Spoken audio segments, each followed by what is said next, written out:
each of us seems to have had our own adventures after we arrived. How interesting and wonderfully fun! So, then we each arrived here in the stage. I mean, in Florence, at different times. How odd.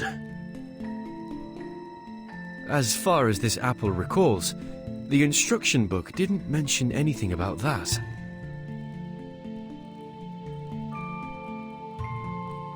So then you and your friends came here on a sort of pilgrimage. Was it a journey of discovery, or is it simply that you wish to see the beauty of Firenze? It was only supposed to be a quick journey, but something happened along the way. Accidents, murders, and now the threat of an all-out war. Again, I'm sorry, but we're in need of your help, Signore Apple. What do you mean, we? My friends and allies. My fellow assassins. Assassins? Mr. Ezio, I need to know more about this organization of yours before making any decisions.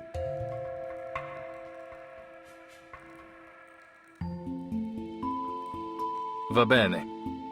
I'll tell you whatever you need to know, if it is in my power to tell you. The assassins have a long history. We do not serve kings, nor do we kill for money.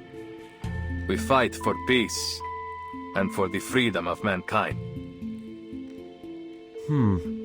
That's very noble of you.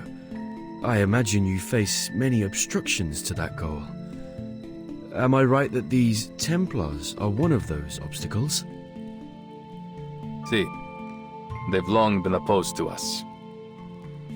They prefer to impose their vision of order on others. They will stop at nothing until they control the whole world. If order is what they're after, this apple does sympathize with them to some extent. There is no such thing as absolute justice, but we can all do our best to pursue it. No. Nothing of what they do could be called justice. This order they believe in is only a disguise.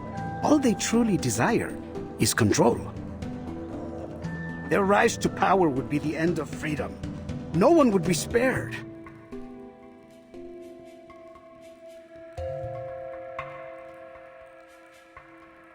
I see.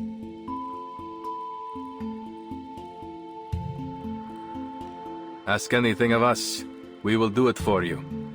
Anything within our reach. All right.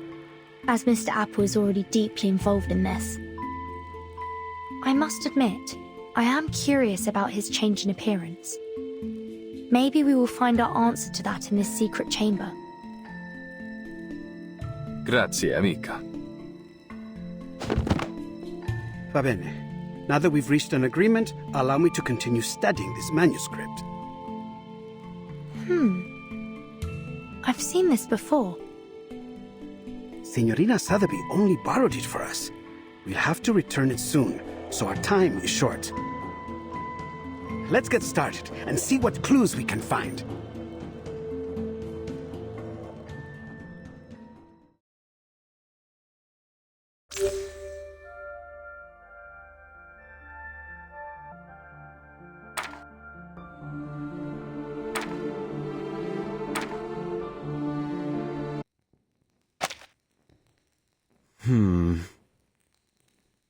This is most confusing.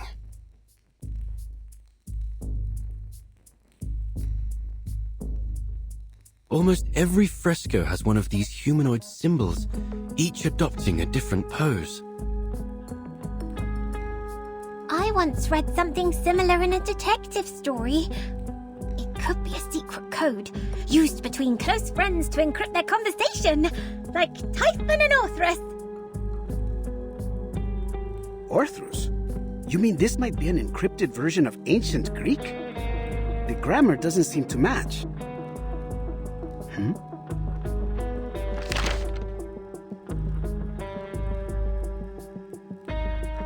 Mr. Leonardo, we haven't finished. Do you mind?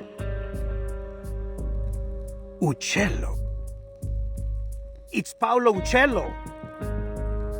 The copies cannot recreate every detail of the originals, but still the style makes itself evident. The perspective is perfect, and the geometric figures are so precise that it almost starts to get dull. There's no doubt. This is Paolo Uccello's work.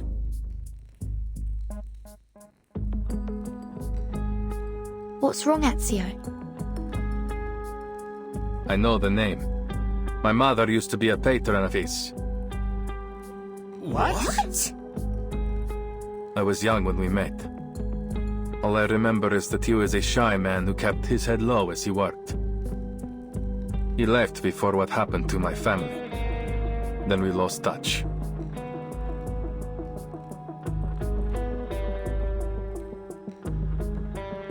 I haven't seen him since. Ezio's mother, La Señora Maria Auditore, is a kind-hearted patrona. She has sponsored many artists, myself included. I never expected Uccello to be involved, though I've heard he was a strange man. He became obsessed with his studies on perspective. Then eventually he disappeared. Not even his family knew where he went. It was declared that he died some time ago, 1475, I believe. But some claim that he is still alive, still painting, scratching out a living somewhere far from civilization. Hold on. Take a look at the lines in the other frescoes. This bird, its lines are rougher than Uccello's. These were drawn by someone else, an imitator. You're right. This is a counterfeit. This apple hadn't expected an assassin to be so cultured, Ezio.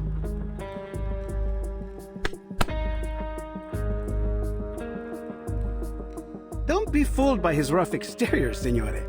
The Auditores were once one of the great families of Firenze. Not so powerful as the Medicis, but still.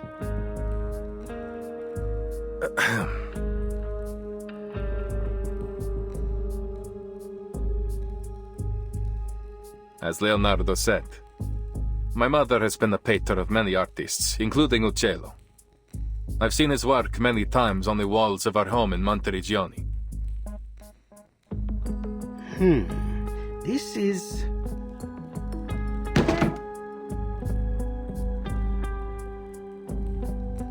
Signori, I believe I may have discovered the location of the hidden chamber. Goodness me! You figured that out before I could even finish the manuscript. Mi rincresce, mia signorina.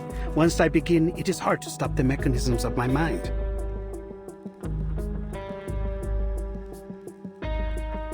Take a look. It's a copy of the dome's blueprint. I've never seen anything so perfect in its design. The design was inspired by the Pantheon, and Brunelleschi invented the double-layered dome on that basis. What a genius idea! The two shells serve as a buttress to each other, so that the dome could avoid from collapsing, even at this size. Precisely! But see here, the tunnel between the two shells is scarcely wide enough for a man to fit through. That is, except for this space below the ribs. Which means the secret chamber has to be there. Appunto. But it's no more than an inference for now. We must visit the Duomo to confirm it for ourselves. Ezio, you're familiar with this structure, aren't you? You've been beneath its catacombs. I am. I have. But the cathedral will be under careful watch by the Templars. I doubt we can slip in undetected. We need another way in.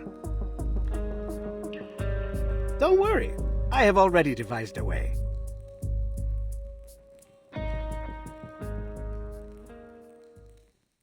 Have you heard of my work there? The Assumption of Mary?